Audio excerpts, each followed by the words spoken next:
الحمد لله وكفى وسلام على عباده الذين اصطفى وخاصة على محمد رسول الله صلى الله تعالى عليه وسلم.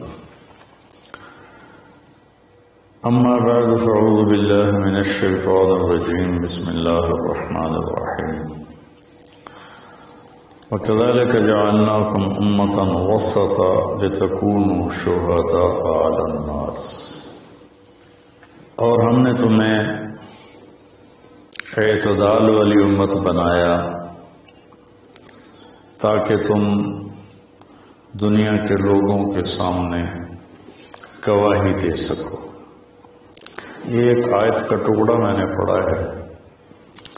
روزانہ کی تلاوت میں سارا قرآن تو بیان نہیں ہو سکتا. جو آیت پیش کرنی زیادہ ضروری ہوتی ہے اس کو میں کوشش کرتا ہوں ہائی لائٹ کرتا. اس میں اللہ نے ہمیں زندگی گزارنے کا ایک پیمانہ دے دیا، ایک ترازو دے دیا کہ ہم نے تمہیں اعتدال والی امت بنایا ہے. اس کی میں مثال دیتا ہوں. جیسے پہلے زمانے میں ترازو ہوتے تھے، اب تو ڈیجیٹل آ گئے. تو ترازو ہوتے تھے تو اس میں نا ایک کانٹا ہوتا تھا یہاں ایسے کر کے، اور ادھر دو پلڑے ہوتے تھے. تو جب وہ کانٹا بالکل درمیان میں ہوتا تھا، نہ ادھر جھکاؤ نہ ادھر جھکاؤ، تو اس کی اس حیثیت کو اعتدال کہتے ہیں. ادھر چلا جائے زیادہ تو بھی شدت پسندی، ادھر چلا جائے زیادہ تو بھی شدت پسندی. یوں ہو جائے دین میں بہت زیادہ، یہ بھی اللہ کو پسند نہیں. ایسے ہو جائے دنیا میں بہت زیادہ، یہ بھی اللہ کو پسند نہیں. اللہ تعالیٰ فرماتے ہیں کہ اپنی زندگی میں عدل پیدا کرو، انصاف پیدا کرو، اعتدال پیدا کرو کہ جب دنیا میں لگو تو ایسے نہ لگو کہ تمہیں آخرت بھول جائے. تم جھوٹ کو حلال کر دو، سود کو حلال کر دو، اور سارے حرام کو کرتے چلے جاؤ کہ جی ہم تو گناہگار ہیں، ہم تو دنیا دار ہیں. یہ بھی انتہا پسندی ہے، یہ اللہ کو پسند نہیں ہے. دنیا کی طلب ایک بڑا عمل ہے. اللہ کے نبی کا فرمان ہے من طلب الدنیا حلال، جس نے رزق حلال کمایا، جس نے دنیا کو حلال راستے سے طلب کیا، اس میں جھوٹ نہیں، اس میں دھوکہ نہیں، فراڈ نہیں، اس میں سود نہیں، اس میں ظلم اور زیادتی نہیں، اس میں وعدہ خلافی نہیں، کسی غلط چیز کی تجارت نہیں، شراب بیچتا ہے یا ڈرگز بیچتا ہے، نسل کو برباد کرتا ہے. تو جس نے حلال راستے سے دنیا کو کمایا، استعفافاً عن المسئلہ کہ مجھے مانگنا نہ پڑے لوگوں سے، میں خوددار بن کے زندگی گزارا. سعیاً علی اہلہ، اپنے بچوں پہ خرچ کرنے کے لیے کہ وہ عزت کی زندگی گزارا.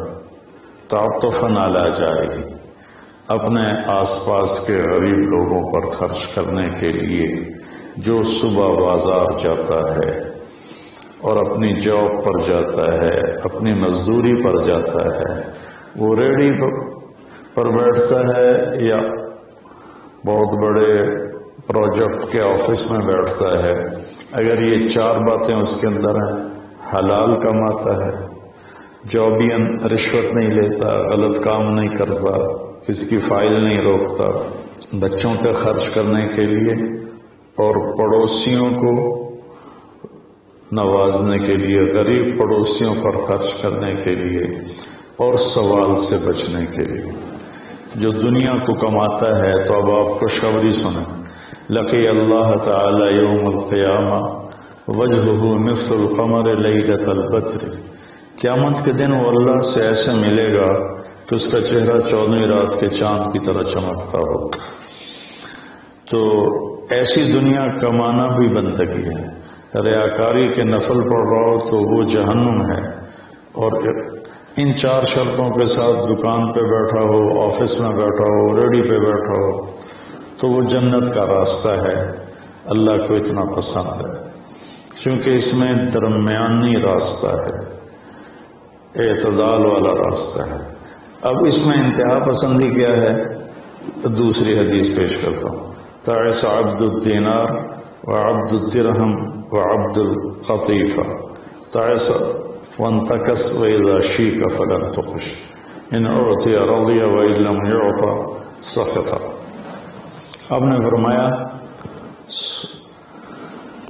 دینار کا چاہنے والا، دینار کا غلام چاہت تو سب کی ہے، سونے کا غلام ہلاک ہو جائے، چاندی کا غلام ہلاک ہو جائے۔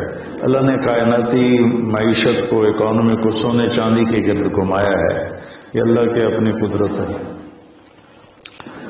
تو اب یہ انتہا پسندی آ رہی ہے، جس نے آپ نے کہا ہلاک ہو جاتا ایسا کون؟ عبد الدینار، سونے کا غلام، چاندی کا غلام، اور زیب و زینت کا غلام، اسیسریز کا غلام، کہ حلال رزق میں ایسی نہیں مل رہا تو چلو کوئی ڈنڈی مار لو، کوئی رشوت لے لو، کوئی جھوٹ بول کے سودا بیچ لو۔ یہ تو اس کے لیے آپ نے بد دعا فرمائی۔ یہ بخاری شریف کی روایت ہے، آپ رحمت اللہ علی عالمین ہو کر آپ بد دعا فرما رہے ہیں کہ ایسے لوگ، چونکہ یہ لوگ جب دنیا میں جاتے ہیں تو اوروں کے حقوق مارتے ہیں، اوروں جو رشوت لیتا ہے وہ رشوت دینے والا پتہ نہیں کن مشکلوں سے اپنے کام کے لیے پہنچا ہوتا ہے، جس کو یہ دھوکہ دے کے مال بیچ دیتا ہے وہ پتہ نہیں کتنی مشکلوں سے پیسہ بنا کے مال لینے آتا ہے، اس کو یہ 2 نمبر ٹکا دیتا ہے۔ اس سے ان کے لیے بد دعا فرمائی کہ یہ معاشرے کے لیے ناسور لوگ ہیں، چاہے یہ کتنے ہی نامور ہوں، لیکن یہ معاشرے کے لیے ایک عذاب ہے، ایک مصیبت ہے۔ تو دنیا میں بھی چلو تو درمیانہ راستہ اختیار کرو، اتنے نہ کھب جاؤ میرے بھائیو کہ ٹوائلٹ میں بھی سودے ہو رہے ہوتے ہیں، پیشاب کرتے ہوئے۔ ابھی میں کراچی سے لوٹا تو لاہور ایئرپورٹ پر میں وضو کرنے گیا تو پیچھے جو پیشاب کرنے کی جگہ تھی وہاں ایک آدمی کھڑا ہوا، گردن کے ساتھ اس نے موبائل پکڑا ہوا تھا اور بولے جا رہا تھا، بولے جا رہا تھا، بولے جا رہا تھا۔ یہ بھی کوئی زندگی نہیں ہے، کھانا بھی کھا رہے ہیں اور سودا بھی بیچ رہے ہیں اور پیمنٹ بھی لے رہے ہیں اور سودا کر بھی رہے ہیں اور ساتھ کھانا بھی کھا رہے ہیں۔ تو یہ تو کھانا زہر بن جاتا ہے، دماغ کی طرف سے آرڈر جاتا ہے کہ کھانا آ گیا ہے، تیار ہو جاؤ، معدے کو آرڈر ملتا ہے، ساتھ ہی فون کی گھنٹی بجتی ہے، فون اٹھاتا ہے تو آرڈر فون کی طرف چلا جاتا ہے، معدے کو آرڈر نہیں جاتا، غذا زہر بن جاتی ہے۔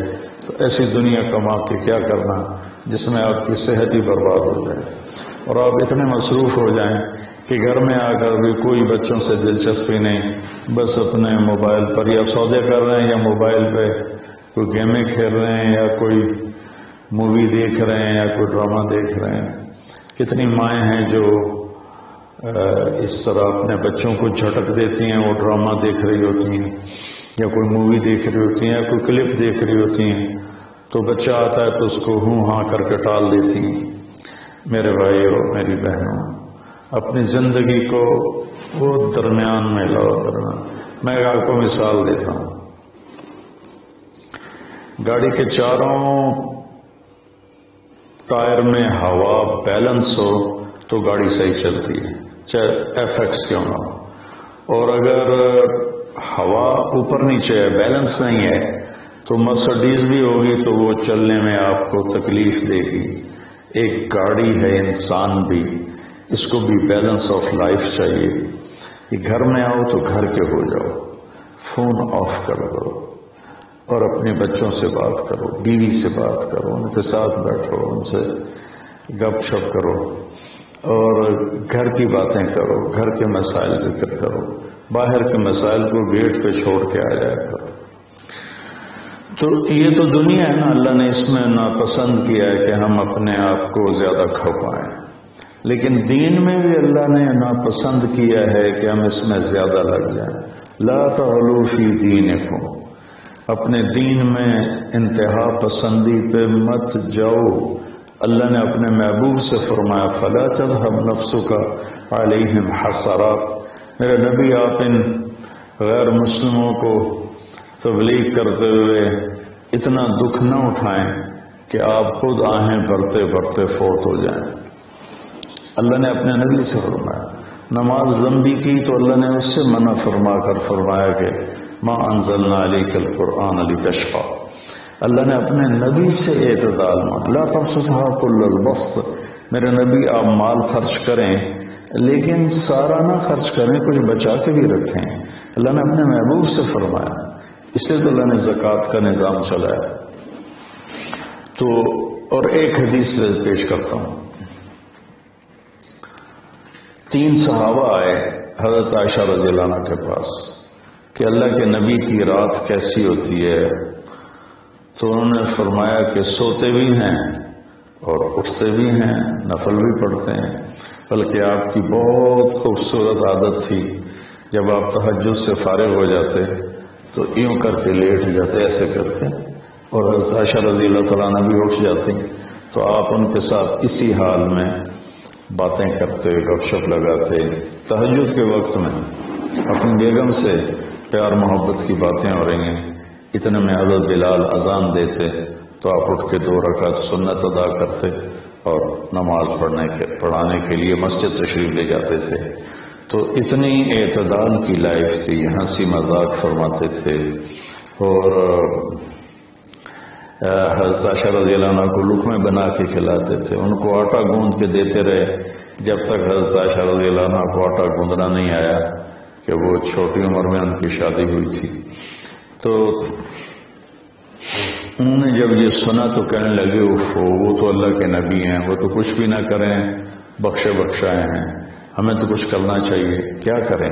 ایک نگاہ میں ساری رات نہیں سوؤں گا، نفل پڑھوں گا، کتنی اچھی نیت کی. دوسرا نگاہ میں ساری زندگی روزے رکھوں گا، کبھی افطار نہیں کروں گا، کتنی اچھی نیت ہے. تیسرے نگاہ میں شادی نہیں کروں گا، بس اللہ کی عبادت کروں گا اور اللہ کے راستے میں جہاد کروں گا، کتنی اچھی نیت ہے. آپ کو پتہ چلا تو آپ نے تینوں کو بلا لیا. تو آپ نے ان کو ڈانٹ پلائی، تم میرے اللہ کو مجھ سے زیادہ جانتے ہو، تم میرے اللہ سے مجھ سے زیادہ ڈرتے ہو، زیادہ تقوی والے. میں تم میں سب سے زیادہ اپنے اللہ کو جانتا ہوں، سب سے زیادہ اللہ سے ڈرتا ہوں. میں کھاتا بھی ہوں، روزہ بھی رکھتا ہوں، میں نے شادی بھی کی ہے، میں سوتا بھی ہوں اور میں جاگتا بھی ہوں. اور میں نے آپ نے تو 11 شادیاں کی، 9 بیویاں زندہ تھیں جب آپ دنیا سے تشریف لے گئے. تو آپ کی ایک خوبصورت زندگی تھی ان کے ساتھ. تو آپ نے تینوں کو ڈانٹا اور فرمایا کہ اعتدال کے ساتھ چلو. جس نے کہا میں شادی نہیں کروں گا شادی کرے، جس نے کہا میں روزہ نہیں چھوڑوں گا وہ روزہ چھوڑے. کہ مہینے میں 3 روزے رکھو بس، 13، 14، 15. اور جس نے کہا میں رات سوؤں گا نہیں وہ آرام بھی کرے اور اٹھے بھی سے. تو یہ زندگی اعتدال والی اللہ کا تو دین میں انتہا پسندی اچھی نہیں لگتی. اور اللہ نے اس کو رد فرمایا. ہمارے بعض نادان دوست قربانی کے نام پر پورے گھر کو اجاڑ دیتے ہیں اور انہیں احساس بھی نہیں ہوتا کہ کتنا بڑا نقصان کر رہے ہیں.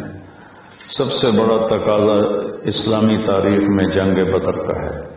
اس سے بڑا تقاضا قیامت تک نہیں آئے گا کہ جن کے بارے میں اللہ کے نبی کی وہ گواہی ہے جو قیامت تک کسی کے لیے نہیں. ان تہلک هذه العصابة فلن تعبد. میرے رب اگر آپ نے اس جماعت کو ہلاک کر دیا تو پھر آپ کا نام لینے والا کوئی نہیں بچے گا. اتنی بڑی گواہی 313 کی. اور یہ اتنا بڑا تقاضا تھا اور اتنا بڑا یہ اس وقت اہم اور ضروری کام تھا.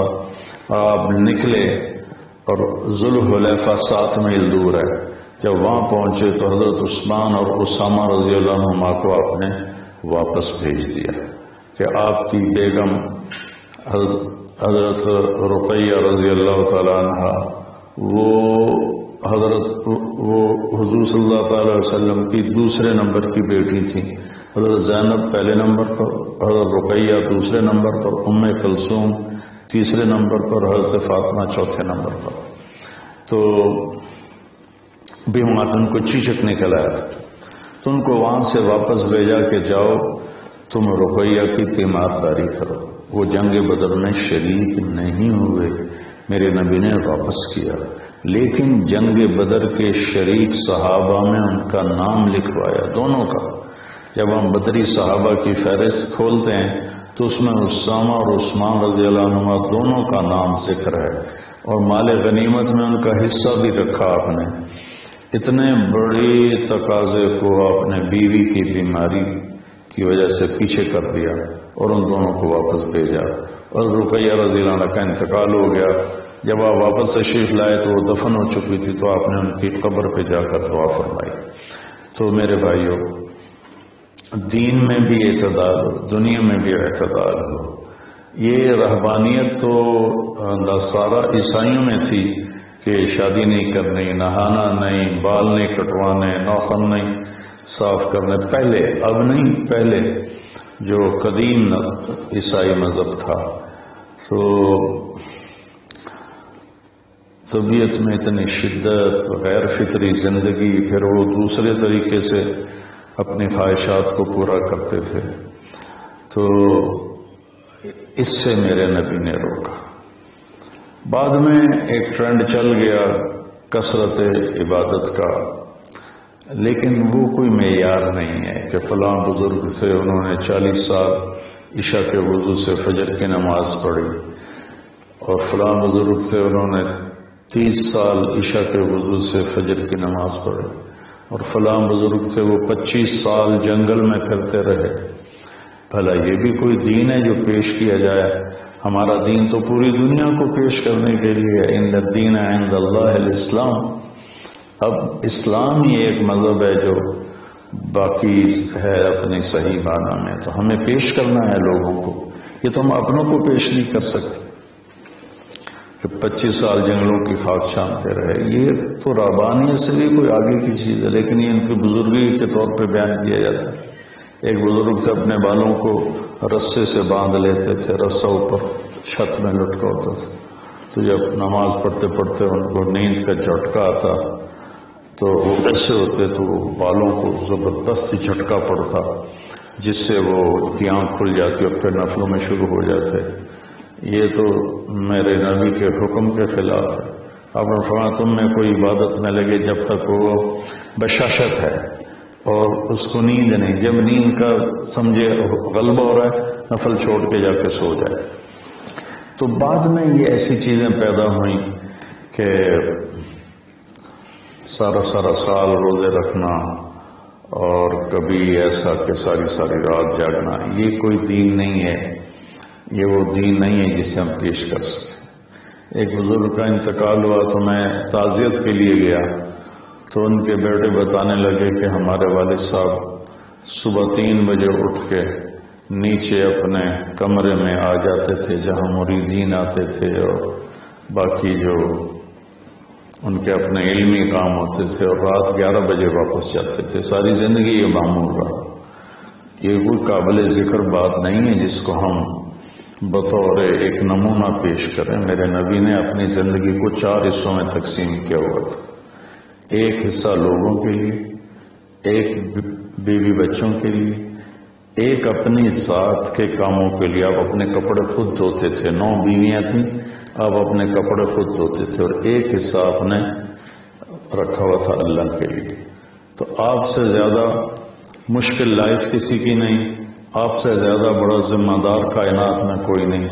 آپ نے زندگی کو 4 حصوں میں ڈیوائڈ کیا ہوا تھا.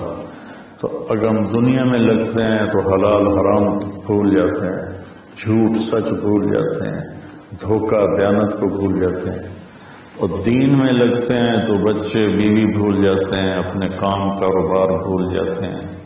آپ دیکھیں اصحاب صفہ وہ تھے جن کا کوئی کام نہیں تھا، لیکن عشرہ مبشرہ میں سے ایک بھی اصحاب صفہ میں نہیں، خلفاء میں ایک بھی اصحاب صفہ میں نہیں۔ اور اصحاب صفہ کوئی دینی تقاضوں کے لیے فارغ نہیں بیٹھے تھے، اصحاب صفہ کا ٹھکانہ کوئی نہیں تھا۔ جب صدیقی دور میں ٹھکانے مل گئے تو اصحاب صفہ بھی ختم ہو گئے۔ تو بھائیو، میری گزارش ہے آپ سب کی خدمت میں کہ اعتدال کی زندگی گزارو، اللہ کے واسطے اعتدال کی زندگی گزارو۔ ایک صحابی آئے، بڑے مالدار تھے، کپڑے ان کے پرانے بھی تھے اور بڑے گھٹیا قسم کے تھے اور میلے بھی تھے۔ آپ نے ان سے فرمایا کیا ہوا، غریب ہو گئے ہو؟ کہا جی نہیں۔ آپ نے فرمایا تو اللہ نے جو تجھے دیا ہے تو وہ چاہتا ہے کہ اللہ تیرے اوپر اس کا اثر دیکھے، اٹھو جا کے کپڑے تبدیل کر کے آؤ۔ آپ نے ان کو واپس بھیجا، ان کے کپڑے تبدیل کروائے۔ تو یہ کہ کسی کو اللہ رزق دیتا ہے، وہ اچھے کپڑے پہنتا ہے، اچھی سواری استعمال کرتا ہے، اچھے گھر میں رہتا ہے، اپنا کاروبار دیکھتا ہے، اس کو دنیا داری نہیں کہتے۔ دنیا داری تو جھوٹ اور فراڈ اور حرام اور رشوت، اتنے غلط راستوں سے جو جانا ہے کاروباری زندگی میں، یہ دنیا داری ہے۔